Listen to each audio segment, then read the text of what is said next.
Salve, salve, boa tarde, começando o Futebolês, quinta-feira, 24 de outubro. Depois de amanhã, no sábado, Ceará e Fortaleza entram em campo pela Série A do Brasileirão. E a gente começa falando do Ceará, que recebe o Vasco na Arena Castelão. Aliás, o Ceará terá uma ótima sequência na Arena. Tem que fazer muito bem feito o dever de casa. O Ceará vai reforçado para o jogo de sábado contra o Vasco. Thiago Galhardo, Fabinho e Samuel Xavier estarão de volta ao time. Os três cumpriram suspensão por 3 cartões amarelos no jogo contra o Bahia. No caso de Samuel Xavier, essa já foi a 3ª suspensão por esse motivo.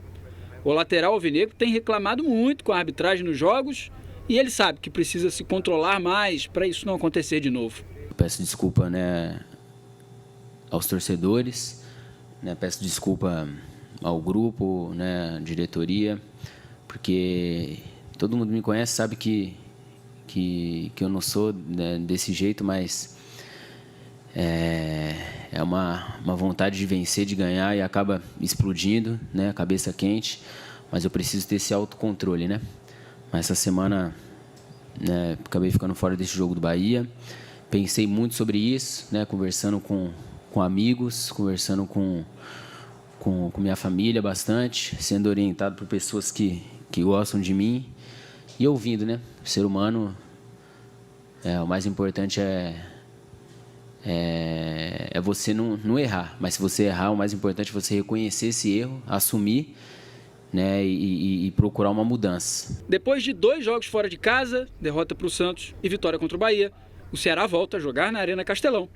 E o estádio pode ser o grande trunfo do Ceará na briga pela permanência. E serão logo 4 jogos de cara na Arena Castelão. Vasco, Fluminense, aí o time sai para enfrentar o Palmeiras em São Paulo e joga mais 2 vezes na Arena, Internacional e o clássico diante do Fortaleza. Claro que o torcedor já imagina que o time vai aproveitar essa sequência para se distanciar ainda mais do Z4 e chegar próximo aos pontos necessários para garantir a permanência na Série A. Mas os jogadores vão com mais calma, na base do jogo a jogo.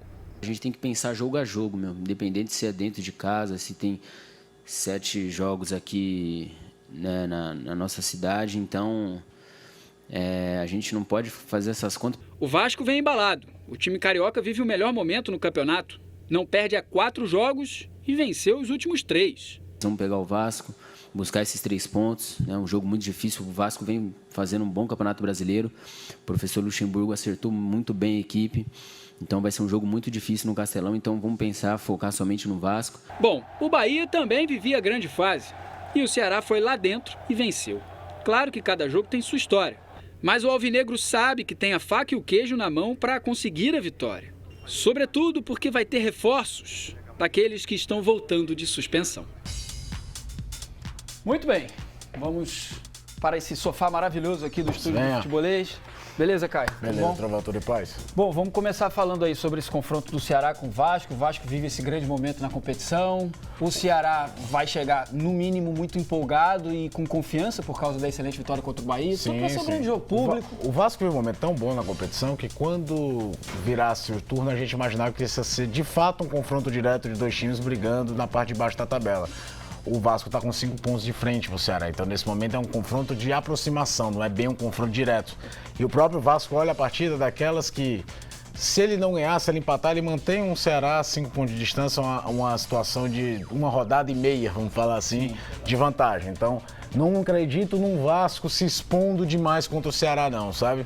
Jogando numa maciota, tentando aproveitar qualquer sinal de desespero que o Ceará possa vir a ter por conta de ter uma necessidade maior de vitória, porque a zona de rebaixamento, apesar do triunfo contra o Bahia, tá ali atrás. Eu estou muito curioso para saber como ele vai encaixar os retornados. Sim. O Samuel não tem o que discutir, ele, mesmo que o Cristóvão tivesse condição de jogo, o Samuel é dono da lateral direita, mas o Cristóvão, para completar, tomou um 3º cartão amarelo, está fora da partida de sábado. O Pedro Ken, que é um jogador que o Adilson resgatou, ele estava meio que fora de órbita dentro do Enes, muito pouco usou, e quando usava numa situação mais parecida com a do Ricardinho, numa primeira linha de marcação. O Enes jogou com ele aberto do lado direito. pelo quem fez a função de marcação, de contenção muito bem feita. Mas o dono da posição é o Fabinho. O Fabinho vinha muito bem. O Fabinho só saiu por conta de cartão, acho que volta. A grande interrogação nesse momento é: Thiago Galhardo é o melhor jogador do Ceará no campeonato junto com o Luiz Otávio. Vinha numa queda de produção, mas é o artilheiro do time, é o jogador mais efetivo. Não tem muito se discutir a qualidade e o efeito Thiago Galhardo na equipe. Só que o Felipe, jogando mais ou menos no posicionamento do Galhardo, jogou demais contra o Bahia. Jogou muito bem. E aí fica a pergunta: ele mantém o Felipe com o Lima do lado esquerdo e joga o Galhardo? Tira o Galhardo? Ele volta com o Galhardo, tira o Felipe da posição e o Lima sai do time para o Felipe vir jogar do lado esquerdo? Ou ainda aquela terceira opção que eu não acredito, que ele tire a referência, tire o Bergson, que é muito limitado, mas vem, quer queira ou não, no acrescente, pelo menos em termos de confiança, arriscando mais, aparecendo mais pro jogo. Ter feito o primeiro gol. E contra o Santos ele entra no final e tem coragem de acertar um canudo que quase faz o gol de empate. Contra o Bahia, o Douglas faz uma defesa espetacular num cruzamento do João Lucas, que ele faz uma cabeçada muito forte. Ou seja, o cara vem mostrando mais serviço do que vinha antes. Ainda precisa mostrar mais. Um centroavante com 13 jogos do campeonato ter só um gol é muito pouco. Mas a referência é importante e o Galhardo não deu muito certo jogando ali. E hoje o Ceará muitas vezes faz uma variação de jogar literalmente num 4-4-2 e que o Galhardo era um segundo atacante para o centroavante mais à frente. Então é como analisar, até porque em 5 jogos o Adilson Batista não repetiu escalação em nenhum. Verdade. Seja por opção, seja por problemas de contusão ou de cartão. Então, tem que ver como ele vai montar essa equipe, que fez, ao meu ver, talvez o jogo mais consistente de todos eles no jogo contra o Bahia. Muito bem, ainda nesse clima de falando do Ceará, hoje é quinta, né? Quinta é dia de TBT, então vamos relembrar um duelo interessante entre Ceará e São Paulo pelo Brasileirão. –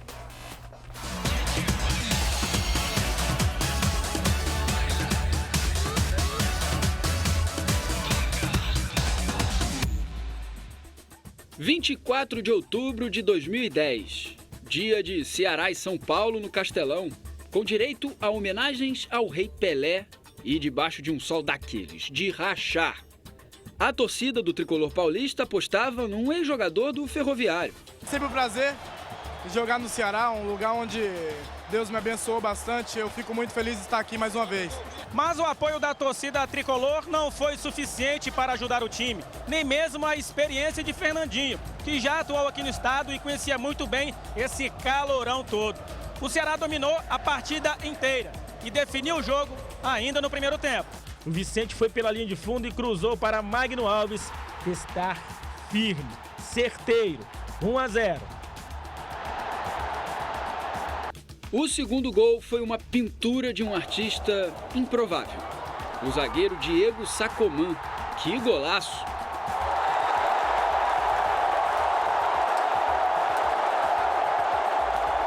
Não é o meu forte não, mas graças a Deus eu ajudei a equipe a sair com o segundo gol, mas não tem nada acabou ainda, tem mais de 45 minutos, tem que entrar com o mesmo atento, mesma vontade. E olha, quase que ele fez o segundo dele na etapa final, mas o placar ficou mesmo no 2-0.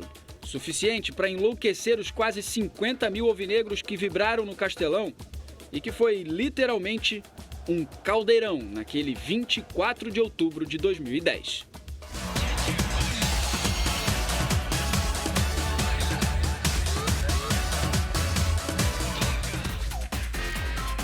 Muito bem, segura aí que a gente já volta para falar do Fortaleza que visita o Cruzeiro.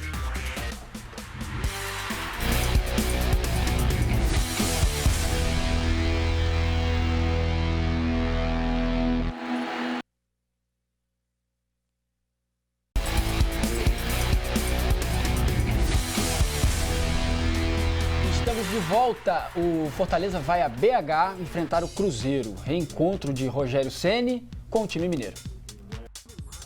O Leão que se prepara para o que vai encontrar em Belo Horizonte no sábado. O Cruzeiro deve vir com unhas e dentes para cima do tricolor. A gente costuma falar até em um clima assim meio hostil, né? Por se tratar de um confronto direto, por tudo que aconteceu entre esses dois clubes durante esse ano, né? Então, acredito que vai ser um jogo muito disputado. As duas equipes procurando vencer o jogo. Não faz muito tempo que Rogério Ceni estava comandando o adversário. Será que isso traz alguma vantagem ao Leão? Não, o Rogério está tratando o jogo como um jogo muito difícil. É mais um jogo na Série A contra mais um time grande, um time muito qualificado. Então ele está pedindo muita cautela para a gente, muita dedicação, porque ele sabe que vai ser um jogo difícil, assim como foi contra o Flamengo e assim como foi contra o Grêmio. E se engana quem acha que existe sentimento de vingança por parte do técnico tricolor. Acredito que ele vai tratar esse jogo como um outro jogo qualquer, contra qualquer outra equipe grande. O Rogério é um cara que é muito profissional, mostrou isso ao longo da carreira como jogador e agora vem mostrando como treinador. Tem algumas coisas que tem que deixar lá de fora, né? Não dá para entrar em campo, sentimento, essas coisas assim. E o que tem que ser colocado em prova é sempre o profissionalismo, a dedicação pela instituição que você está trabalhando, e eu vejo ele dessa forma. Jogar fora de casa é mais complicado. Existem adversidades, mas por que não se espelhar no maior rival? O Ceará, jogando fora de casa, conseguiu vencer o Bahia e quebrar um tabu. E o Fortaleza, por que não? O time nunca venceu o Cruzeiro jogando no Mineirão. E se isso acontecer, vai ser um resultado e tanto na briga contra o rebaixamento. Dá para ganhar de qualquer time, em qualquer lugar, desde que a gente consiga colocar tudo em prática que a gente trabalha, né? Porque a gente trabalha muito em cima do adversário, em cima das qualidades positivas e do ponto negativo de cada equipe. Então, quando a gente está muito bem preparado e consegue colocar tudo em prática, a gente chega próximo de conseguir esse objetivo. Que dá para ganhar, dá. Agora que o Fortaleza vai ter uma dificuldade tremenda, isso não há dúvida. Vai ser um jogo muito difícil, um confronto direto. Se perdermos, o Cruzeiro iguala a gente em número de pontos. E vencendo, a gente abre 6 pontos de um concorrente direto.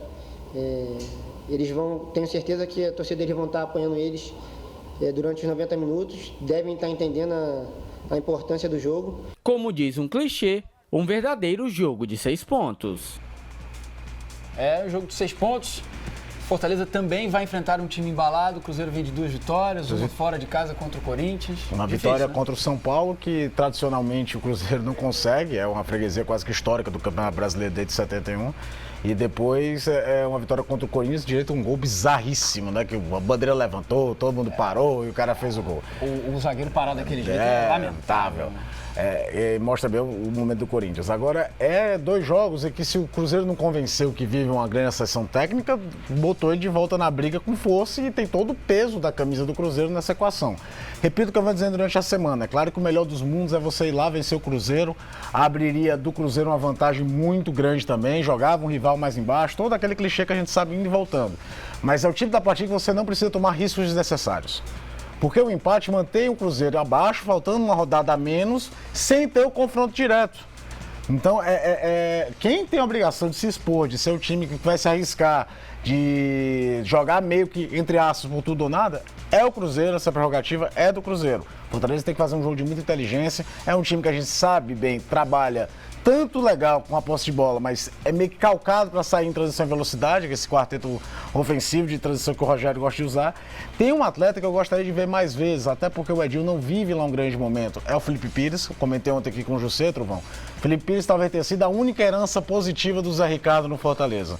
Porque em termos de pontuação não foi grande coisa, em termos de variações táticas não funcionou, mas a recuperação de um jogador que tinha vindo ainda com o Rogério aqui, não era utilizado, foi utilizado com o Zé Ricardo e foi utilizado bem, como você ganha mais um cara no elenco, é quase como se fosse uma nova contratação. E eu acho que o Felipe pode ser mais utilizado pelo Rogério sim, principalmente com essa oscilação que o Edinho vem vivendo. Fora outros jogadores que poderiam ganhar mais espaço, mas aí é um papo, um outro programa, um outro contexto. Pensando nesse jogo, que é uma partida que o Cruzeiro deverá se lançar ao ataque, é interessante que o Rogério veja todo o arsenal que ele pode usar, não focar só naqueles que estão jogando sempre. O jogo contra o Flamengo também abriu esse leque de opções para o Rogério. A Araruna foi bem, Nenê Bonilha foi bem. Nenê Bonilha, por exemplo, é um cara que eu não vou ficar surpreso se aparecer como titular para dar uma consistência de meio de campo maior.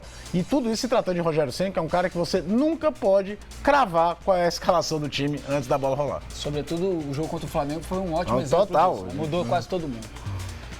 Gente, semana passada o edifício André desabou. Parte de um mercadinho também. E o que ficou de pé chama atenção. Dia 15 de outubro. O dia que o edifício Andréa desabou. O dia que mudou a vida de muitas famílias. Hoje, entre ferros retorcidos, operários, máquinas, funcionários da Defesa Civil, uma parede chama atenção. Parede de um mercadinho que funcionava ao lado do prédio, que também veio abaixo, exceto essa parede. Nela, pendurada, uma bandeira do Fortaleza permaneceu intacta. Quem colocou ela ali foi a Andressa, uma jovem de 18 anos, filha do dono do mercadinho e que morava no andar de cima do estabelecimento. Ao lado, um aparelho de micro-ondas, uma tampa de panela, vasilhas, tudo o que sobrou da tragédia. 15 dias antes da tragédia, a Andressa conseguiu um dinheirinho para comprar a bandeira do time do coração, a bandeira do Fortaleza. E o que mais impressiona nesse cenário é que a única parede que ficou em pé é exatamente a que tem a bandeira do Fortaleza pendurada. Essa história fica ainda mais impressionante se a gente pensar que a bandeira não estava naquela parede até dias antes do desabamento. Ela tá indo nesse local porque era o local que eu dormia, era o meu quarto, né? E assim, ela ficava na parede da minha cama, que ficava justamente na parte da frente. Aí fazia, antes do acontecido, estava acho que uns 15 dias ou menos que eu tinha colocado ela do lado de lá, que é justamente o lado que ficava o meu guarda-roupa. Ficava o meu guarda-roupa e ela do lado. Porque ela estava do lado de cá, então ela teria caído junto com a minha cama, com todas as minhas coisas que caiu. Sendo que também o guarda-roupa que estava do lado da cama caiu e ela não caiu. E ela é pregada só com um preguinho bem pequeno, viu? Tudo que ainda está ali só pode ser retirado pela Defesa Civil. E depois será entregue de novo à dona. E Andressa, apesar do susto que levou quando soube do desabamento, não abre mão de ter essa bandeira de volta. Pra mim lá ia ficar do jeitinho que tava, que eu ia conseguir tirar minhas coisas. Tanto que quando a minha madrasta também mandou a foto que pegou só a parte da bandeira lá dentro, eu ainda brinquei com ela. Antes assim, Flávio, eu nem tô acreditando no que eu tô vendo. Sério que a minha bandeira escapou? Pois, Flávio, fica aí, pega a minha bandeira. Eu até falei assim, eu sei que não é momento de brincar, de rir, mas vamos tirar pelo menos alguma coisa boa desse momento, eu falei pra ela. Ela, não se preocupe, que eu vou ficar aqui, o que eu puder fazer pra me pegar, eu pego. Assim, pelo amor de Deus, pega a minha bandeira, porque, Ave Maria, foi uma briga pra mim conseguir ela, não perca ela não. Aí ela pegou e disse que ia conseguir, só que até agora a gente ainda não tem a data certa ainda pra mim conseguir tirar. O pai da Andressa, um dos sobreviventes, está trabalhando num outro mercadinho próximo ao local. E enquanto os restos dos escombros é retirado, fica aquele vazio, preenchido por uma imagem, no mínimo, emblemática. O que já foi a casa da Andressa, agora é o que sobrou de um dia trágico. Dia 15 de outubro. Que história, né? Bom, acabou o Futebolês, amanhã tem mais e hoje às 5 da tarde tem Futebolês na rádio. E você já sabe, né? Twitter, Facebook, Instagram, YouTube. Siga-nos nas redes sociais, sempre com o Sou Futebolês. Valeu, Caio. Valeu, Trovão. Um abraço. É nóis. Tchau, gente.